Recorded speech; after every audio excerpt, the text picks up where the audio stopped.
सर्वम शिवमयम शिवानंता शिवकृपानंता। তাহলে আমরা 2024-এর যে মেষ থেকে মীন রাশির একটা বার্ষিক ফলাফল আলোচনা করেছি, তাতে যে আঙ্গিকে আমরা বিশ্লেষণ করেছি সেই আঙ্গিকটা নিয়ে, সেই প্রেক্ষিত পার্সপেক্টিভটা নিয়ে আমরা একটু আজকে বিস্তারিত আলোচনা করছি। গত ভিডিওতে আমরা আলোচনাটা শুরু করেছিলাম যে পুরুষার্থ, ধর্ম, অর্থ, কাম, মোক্ষ, এই যে চারটে পুরুষার্থ যার উপর বেস করে আমাদের এই কালপুরুষের রাশিচক্র, তার সঙ্গে তত্ত্ব আছে, ত্রিগুণ আছে। তো এই বিষয়গুলোকে জানতে হবে 360 ডিগ্রির বাইরে গিয়ে। 360 ডিগ্রি জোডিয়াকের মধ্যে, কালপুরুষের রাশিচক্রের মধ্যে আমাদের যে সঠিক গভীরের অর্থ সেটা আমরা পাবো না, এবং সেই অর্থ না জানলে কিন্তু আমাদের আন্ডারস্ট্যান্ডিংটাও ইনকমপ্লিট থাকে। তো এই যে শনি, রাহু, কেতু, বৃহস্পতির অবস্থান, বৃহস্পতি অবস্থান করে থাকছে 1 মে অবধি মেষ রাশিতে, অর্থাৎ first house of the zodiac, সেটা আমাদের ধর্ম পুরুষার্থ।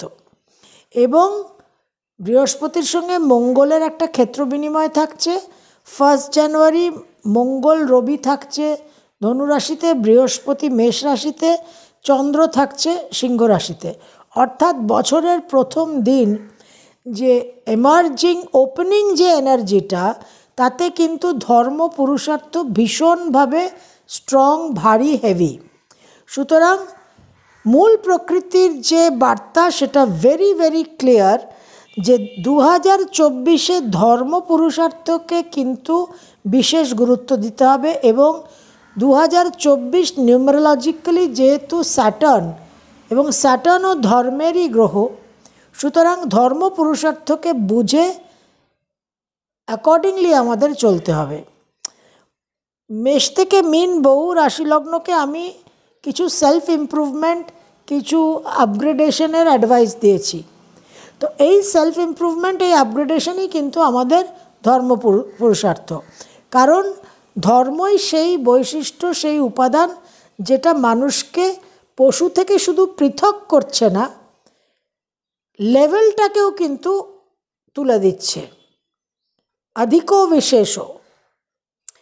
তো সেই কারণে এই ধর্ম পুরুষার্থ আমাদের 2024-এ মেষ থেকে মীন রাশির প্রত্যেককে আমাদের নিজেদের একটা ডেভেলপমেন্ট, নিজেদের চেতনাকে উন্নত করা, যে কথা ডে 1 1 জানুয়ারি থেকে 31 ডিসেম্বর অবধি আমি একটা দিন যায় না যে আমি চেতনা উত্তরণের কথা, এক্সপ্যান্ডিং আওয়ার কনসিয়াসনেসের কথা বলি না। তো 2024-এ কিন্তু this message is very clear from mother nature, যে কনসিয়াসনেসকে আমাদের এক্সপ্যান্ড করতে হবে, সাবলিমেট করতে হবে, লোয়ার এক্সিস্টেন্স থেকে হায়ার এক্সিস্টেন্সে যেতে হবে। এবং যখনই আমরা ধর্ম পুরুষার্থর কথা বলবো, যখনই আমরা মেষ, সিংহ, ধনু রাশির কথা বলবো, তখনই অগ্নিতত্ত্ব চলে আসবে as the next natural consideration factor. এবং অগ্নি এত গুরুত্বপূর্ণ একটা এলিমেন্ট, একটা তত্ত্ব। অগ্নি দিয়ে ঋগ্বেদের শুরু। এখন অগ্নির যেটা গুরুত্ব সেটা হচ্ছে, অগ্নি কিন্তু মানুষকে একটা আইডেন্টিটি দিচ্ছে।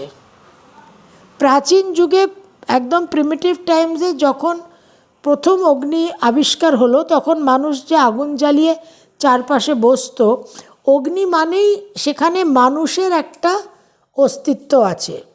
Presence of fire indicates presence of human beings. এবং ওই যে আগুনের চারপাশে বসা, এখনও আমাদের এই শীতকাল, এই যে আগুনের চারপাশে বসা, যে ওয়ার্মথ, যে উষ্ণতা, এবং একসঙ্গে বসা, এই যে কোলাবোরেশনটা, এই যে একটা টুগেদারনেস, এটা কিন্তু ফায়ার ইন্ডিকেট করছে। এবং অগ্নির সঙ্গে অটোমেটিক যে বিষয়টা আসছে সেটা হচ্ছে যজ্ঞ। যজ্ঞ মানে আমরা, যেটা আমি আগেও বলেছি, যে ইংরেজি ভাষায় অনুবাদ করলে সঠিক অনুবাদ হয় না। ইংরেজিতে যজ্ঞকে স্যাক্রিফাইস বলা হয়। স্যাক্রিফাইসের জন্য শব্দ কিন্তু বলি, ইট ইজ নট যজ্ঞ। যজ্ঞ একটা পারফরমেন্স, একটা টাইপ অফ অ্যাকশন, যেখানে অগ্নিকে আমরা বাহন বলে ধরে নিয়েছি, যে অগ্নি আমাদের বার্তাকে, আমাদের যে মেসেজ, যে ডিমান্ড, সেটা দেবতার কাছে পৌঁছে দেয়।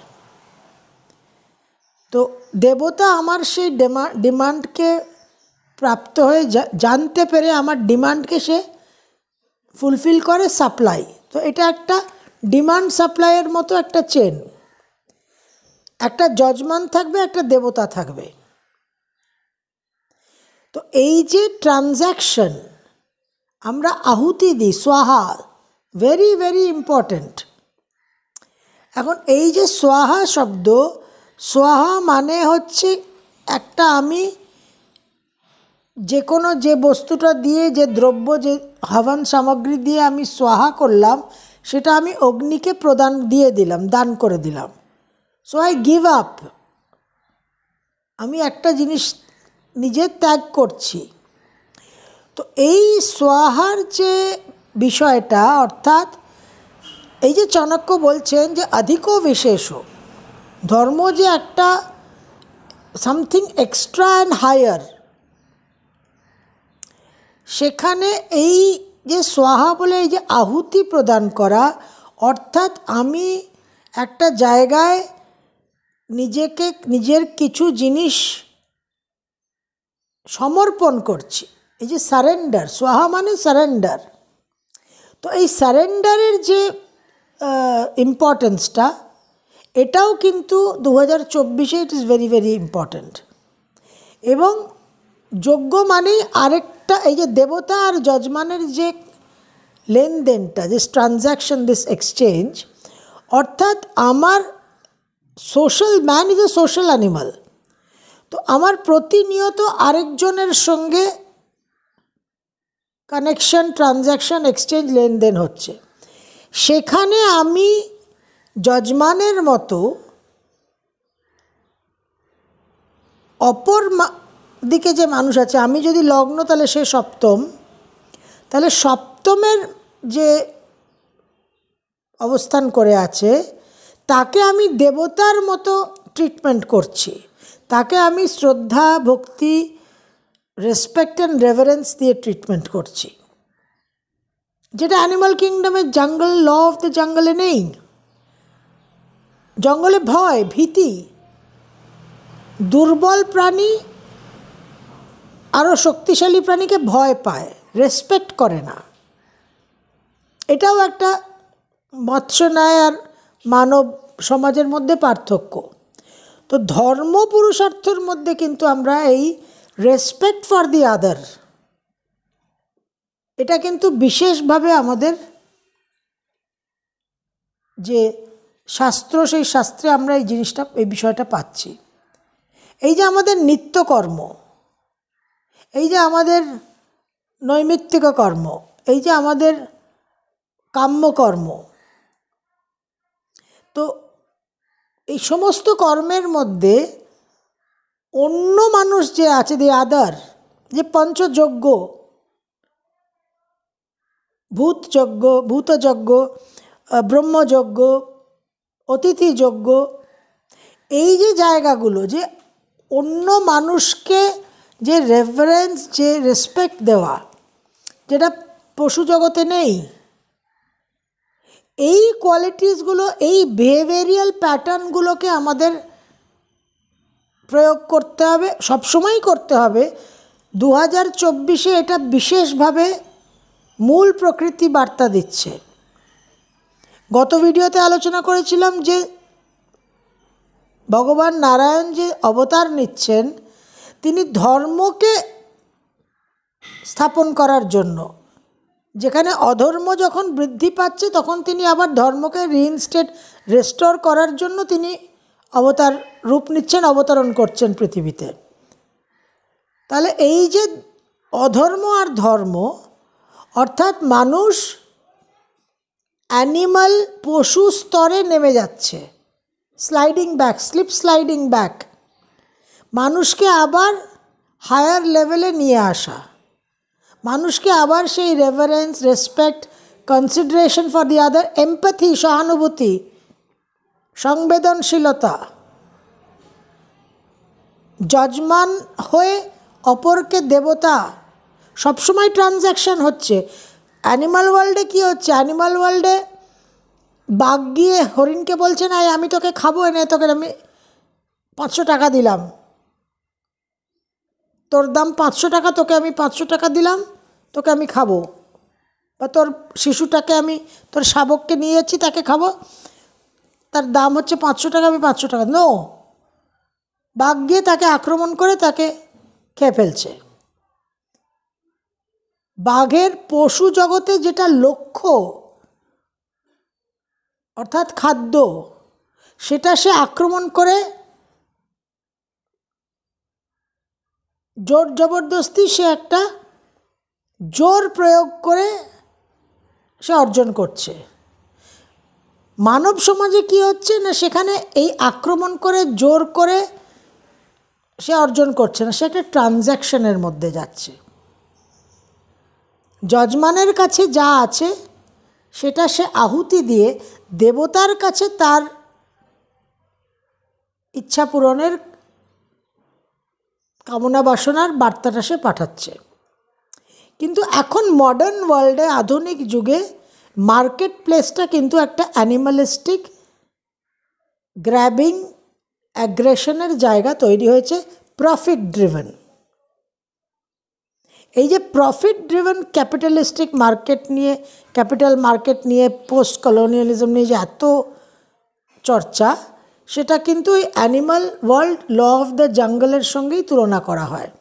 সেইখানে হিউম্যানিটেরিয়ান, মানবতা, মানবিকতা, এমপ্যাথি, সংবেদনশীলতা, মানুষকে মানুষ জ্ঞান করা, একটা ইকুয়ালিটি, এই যে সমস্ত কোয়ালিটিসগুলো, সেগুলোকে আবার রেস্টোর করার বিষয় নিয়ে কিন্তু অনেক চর্চা, এবং সেগুলো, সেই ইস্যুগুলো নিয়েই কিন্তু নারায়ণের অবতরণ হওয়া।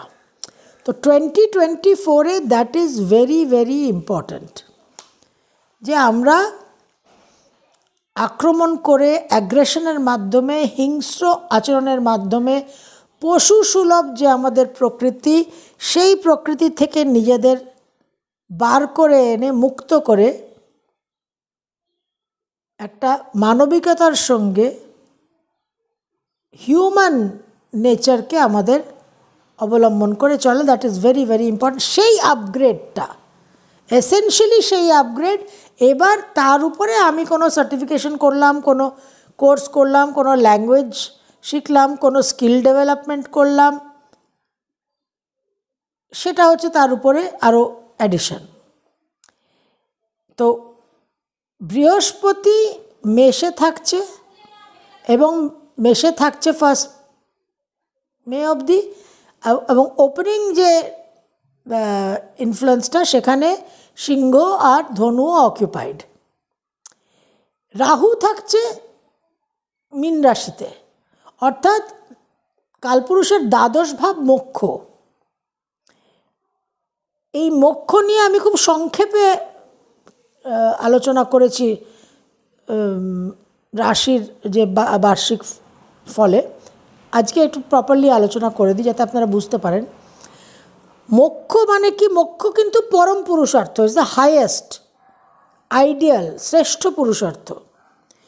মোক্ষ মানে জীব আর জন্ম আর মৃত্যুর কালচক্রের মধ্যে রইল না, সেখান থেকে বেরিয়ে সে পরমাত্মার সঙ্গে এক হলো। সুতরাং তার যে প্যাটার্নটা চলছিল, পুনরাপি জনমম পুনরাপি মরণম, আপ ডাউন, ইন আউট, এই প্রসেসটা থেকে সে বেরিয়ে গেল, এই সার্কিটটা ব্রেক করলো সে। তো আমাদের জীবনে, সাংসারিক জীবনে আমাদের যে একটা হ্যাবিচুয়াল প্যাটার্ন চলছে, যে একটা মানুষ সে কলকাতায় বসে আছে, সে কলকাতা থেকে ব্যাঙ্গালোর বা চেন্নাই বা গুরগাঁও বা পুনে যেতে পারছে না। কেন? কারণ তার কিছু ফ্যামিলি কমিটমেন্টস আছে, কিছু লায়াবিলিটিস আছে, সেটা তাকে ইজ বিং হেল্ড ব্যাক, তার দায়বদ্ধতা। এবার ওই যে কলকাতায় বাড়িতে পরিবারের সঙ্গে থাকার যে রিকোয়ারমেন্টটা, সেই যে প্যাটার্নটা, সেটাকে সে যতক্ষণ না ব্রেক করতে পারছে, সেখান থেকে সে যতক্ষণ না মুক্ত হচ্ছে, লিবারেশন হচ্ছে, মোক্ষা, ততক্ষণ সে বাইরে গিয়ে আরও better opportunities, better financial gains সে এনজয় করতে পারছে না। তো 2024-এ রাহুর যে কালপুরুষের দ্বাদশে মোক্ষস্থানে অবস্থান, এই রাহু কিন্তু বহু মানুষের জীবনে প্যাটার্নটা ব্রেক করবে। যা এতদিন চলছিল সেটা কিন্তু রাহু আর কন্টিনিউ করতে দেবে না। যে কারণে আমরা বলি যে দ্বাদশের রাহু আপনাকে বিদেশে নিয়ে যাবে। এবং এই দ্বাদশের রাহু কালপুরুষের 4th হাউসকেও আসপেক্ট করছে, which is the 30 degrees of home and family. তো হোম ফ্যামিলির যে প্যাটার্নটা, সেটা কিন্তু ওভারঅল ব্রেক করবে এই রাহু। তো আপনাদের জীবনে মেষ থেকে মীন, আপনারা যে রাশি লগ্নের মানুষই এই ভিডিও দেখছেন, আপনাদের জীবনে 2024-এ যখনই এরকম সিচুয়েশন সিনারিও তৈরি হবে যে you will have to come out of a certain pattern, সেটাকে যদি আপনারা রেজিস্ট করেন, তাহলে you are going to lose a very good opportunity, you will miss the bus. তো এই মোক্ষ যে পুরুষার্থ, this is going to be very very important, কারণ রাহু এখানে সারা বছর থাকছে। শনি থাকছে কুম্ভ রাশিতে একাদশে। একাদশ কি পুরুষার্থ? কাম, ডিজায়ার। তো শনি কিন্তু আপনার ডিজায়ার ফুলফিলমেন্টের জায়গাকে ডেফিনেটলি প্রোডাক্টিভ করবে, কিন্তু স্যাটার্ন যেহেতু একটু টাইম কনজিউমিং স্লো প্ল্যানেট, সে তার টাইম লাইন অনুযায়ী সে করবে। এবং এই যে ধর্ম পুরুষার্থ যেটা এত গুরুত্বপূর্ণ, সেই দর্শন যে বিষয়টা, যেটা আমাদের ফিলসফি, দর্শন কিন্তু আবার ফায়ার, অগ্নির সঙ্গেও রিলেটেড। কারণ অগ্নিতত্ত্ব থেকে আমাদের একটা রূপ আকৃতির যে জায়গা, যে ম্যানিফেস্টেশনের জায়গা, সেটা শুরু হচ্ছে আকাশতত্ত্ব, বায়ুতত্ত্ব, অগ্নিতত্ত্ব থেকে। নাম রূপের জগৎ অগ্নিতত্ত্বের স্তর থেকে শুরু হচ্ছে। তো অগ্নি মানেই কিন্তু দৃষ্টি, দর্শন, to be able to see. যখন মানুষ অত্যন্ত স্বার্থপর হয়, অ্যানিমালিস্টিক হয়, পশুসুলভ হয়, তখন সে আর দ্বিতীয় আদারকে সে দেখতে পারে না, সে ব্লাইন্ডেড হয়ে যায়, সে শুধু নিজেরটা ভাবে। তো এই যে সেলফিশ, আত্মকেন্দ্রিক, পশুসুলভ আচরণ, সেখান থেকেও কিন্তু আমাদের নিজেদের বার করে আনতে হবে, আপগ্রেড করতে হবে, যেখানে আমরা যজমান হিসেবে প্রত্যেকটা ট্রানজ্যাকশনে প্রত্যেকটা মানুষকে দেবতার মতো শ্রদ্ধা করে আমরা ডিলিং করব। এই যে মূল প্রকৃতির বার্তা, এটা ভীষণ গুরুত্বপূর্ণ। এই বার্তাকে যদি আমরা অনুসরণ করে চলি, তাহলে আমাদের টোটাল সাকসেস 2024-এ অনেক বেশি হবে এবং অনেক নেগেটিভিটিকে, প্রতিবন্ধকতাকে, অবস্টেকলকে আমরা অতিক্রম করতে পারবো। একটা বিশেষ শক্তিশালী মন্ত্র সাধনা, একটা মডিউল আমি আপনাদের জন্য ডিজাইন করছি, যেটা আমার যে গুরু পরম্পরা, সেখানে আমরা পুরো ডিসেম্বরটা ভীষণভাবে একটা কঠিন টাস্ক আমাদের চলছে। প্রতিদিন 6:30 আমাদের একটা অনুষ্ঠান থাকে, কালেকটিভ সাধনা। আর শনি আর রবিবার এই 6:30 কালেকটিভ সাধনার পরেই 8টা থেকে প্রতিপ্রসব সাধনা হয়ে যায়, যেটা বিকেল 3টে, 4টে, 5টা অবধিও চলে।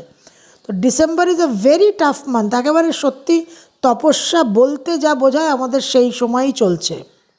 তো এই প্রতিপ্রসব সাধনা যেটা আমাদের গুরু পরম্পরায় আমরা পাচ্ছি, সেটাকেই অনেকটা ডাউনসাইজ করে, স্টেপ ডাউন করে, কিন্তু প্রোডাক্টিভ যতটা করা যায়, আমার যতটা ক্ষুদ্র বুদ্ধি ক্ষমতা এবং গুরু ইষ্ট কৃপায় যা একটা মডিফিকেশনের যা বুদ্ধি, যা ডিজাইন করার, মডিফাই করার যা অ্যাবিলিটি, যা ক্ষমতা, সেই অনুযায়ী একটা ডিজাইন করছি। আপনারা বিশেষভাবে উপকৃত হবেন, এটা আপনাদের সঙ্গে খুব তাড়াতাড়ি আমি শেয়ার করব। কিন্তু এই মূল প্রকৃতির যে আকর্ষণের যে বিষয়টা, মূল প্রকৃতির মধ্যে আমি আপনাদের সঙ্গে গত ভিডিওতে আলোচনা করেছি যে আক্রমণ করেও হাসিল করা যাবে, আবার আকর্ষণ করেও করা যাবে। আকর্ষণের বিষয়টা কিন্তু হচ্ছে লক্ষ্মী, যে আমার যেটা লক্ষ্য, সেই লক্ষ্যতে আমি মার্শিয়ান মঙ্গলের উগ্রতা, হিংস্রতা, আক্রমণাত্মক উপায় দিয়ে সেটাকে আমি অর্জন করতে পারি, ওয়ার, ইনভেশন। আর সেটা না করে আমি লক্ষ্মীর যে শক্তি, the power of attraction, the law of attraction, সেটাকে এমপ্লয় করে তার মাধ্যমেও কিন্তু আমি অর্জন করতে পারি। আমাদের শরীরে বা সমস্ত সৃষ্টির মধ্যে প্রত্যেকটা অ্যাটমিক লেভেলে যদি আমরা চলে যাই, প্রত্যেকটা অ্যাটম আরেকটা অ্যাটমের সঙ্গে একটা বিশেষ আকর্ষণে আবদ্ধ। অ্যাটমের মধ্যে যে স্ট্রাকচারটা, তার মধ্যেও একটা অ্যাট্রাকশন, এবং অ্যাটম আরেকটা অ্যাটমের সঙ্গে কানেক্টেড হয়ে যে মলিকিউল হচ্ছে, সেটাও কিন্তু সেই কানেকশনটা হচ্ছে একটা অ্যাট্রাকশনের উপর বেস করে, এবং মলিকিউল থেকে যে সেলস হচ্ছে সেটাও অ্যাট্রাকশনের উপর বেস করে, এবং সেলস থেকে যে অর্গানস হচ্ছে শরীরে, সেটাও কিন্তু এই অ্যাট্রাকশনের উপর বেস করে। তো আমাদের শরীরটা কিন্তু অ্যাকচুয়ালি, এবং বিশ্বব্রহ্মাণ্ডের সমস্ত সৃষ্টি, the basis of creation is the power of attraction, the law of affinity, সেটাই কিন্তু শক্তি। তো এই অ্যাফিনিটিটাকে অর্জন করা মানুষের পক্ষে সম্ভব, মানুষের পক্ষে সেই ক্যাপাসিটিটা দেওয়া আছে ঈশ্বরের।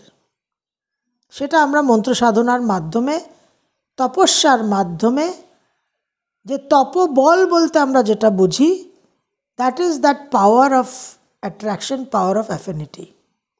2024 মূল প্রকৃতি আমাদের, স্যাটার্ন আমাদের এই জায়গাটা তৈরি করে দিচ্ছে। মেডিটেশন, স্পিরিচুয়ালিটি, মন্ত্র সাধনা, শাস্ত্র অধ্যয়ন, সৎসঙ্গ, সংকীর্তন, এই সব কিছুর মাধ্যমে বিশেষভাবে প্রত্যেকটা মানুষ, every individual can enhance his শক্তি, এবং আলটিমেটলি আমাদের প্রত্যেকের জীবনে যা কিছু লক্ষ্য, সেই লক্ষ্যকে অর্জন করার জন্য যে লক্ষ্মীর প্রয়োজন, যে লক্ষ্মীর সহায়তা, যে লক্ষ্মীর হাত ধরে আমরা লক্ষ্যে পৌঁছব, সেই লক্ষ্মী কিন্তু আমাদের জন্য 2024-এ বিশেষভাবে অ্যাভেলেবল, বিশেষভাবে অপেক্ষা করে আছেন, যাতে আমরা সকলে আমাদের বর্তমান অস্তিত্ব থেকে একটা শ্রীযুক্ত অস্তিত্বে আমাদের একটা প্রমোশন হতে পারে, লেভেল আপ হতে পারে, এবং বিশেষ একটা শ্রীবৃদ্ধির কিন্তু স্কোপ, সম্ভাবনা 2024 আমাদের জন্য নিয়ে আসছে। এবং প্রত্যেকেরই আমাদের এটাই বুদ্ধিমানের কাজ, we should be able to utilize, optimize and leverage this power of attraction. Sarvam Shivamayam Shivananta Shivkripananta.